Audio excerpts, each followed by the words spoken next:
শেরপুরে নদ নদীর পানি কমতে শুরু করেছে। মহারশী, ভোগাই, সোমেশ্বরী ও চেলাখালীর জল বইছে বিপদসীমার নিচে। জলাবদ্ধ এলাকা থেকেও নামছে পানি।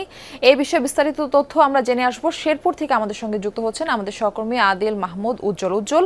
প্লাবিত অঞ্চলগুলো থেকে পানি পুরোপুরি নেমেছে কিনা এবং সেখানকার চিত্র এখন কেমন দেখছেন?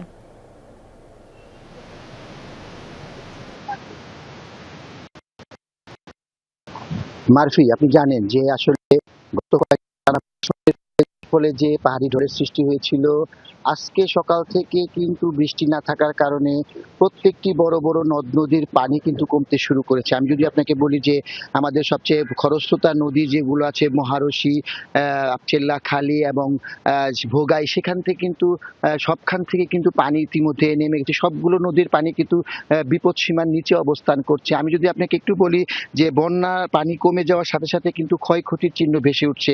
আপনি জানেন যে সে আমাদের নালিতাবাড়ি সড়কের সবচেয়ে বড় যে ক্ষতি হয়েছে, সেই এক জায়গায় সে প্রায় 50 মিটার রাস্তা কিন্তু ক্ষতিগ্রস্ত হয়েছে। সেই রাস্তাটিকে ইতিমধ্যেই পানি উন্নয়ন বোর্ড সেই চলাচল করার জন্য ব্যবস্থা নিচ্ছে এবং এবং আপাতত বড় যানবাহন বন্ধ থাকলেও ছোট যানবাহন কিন্তু সেখানে এখনো চলাচল করছে।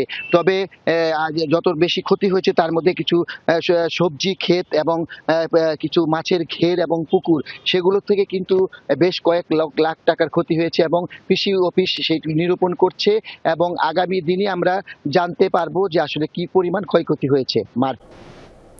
উজ্জ্বল, ধন্যবাদ যুক্ত হবার জন্য।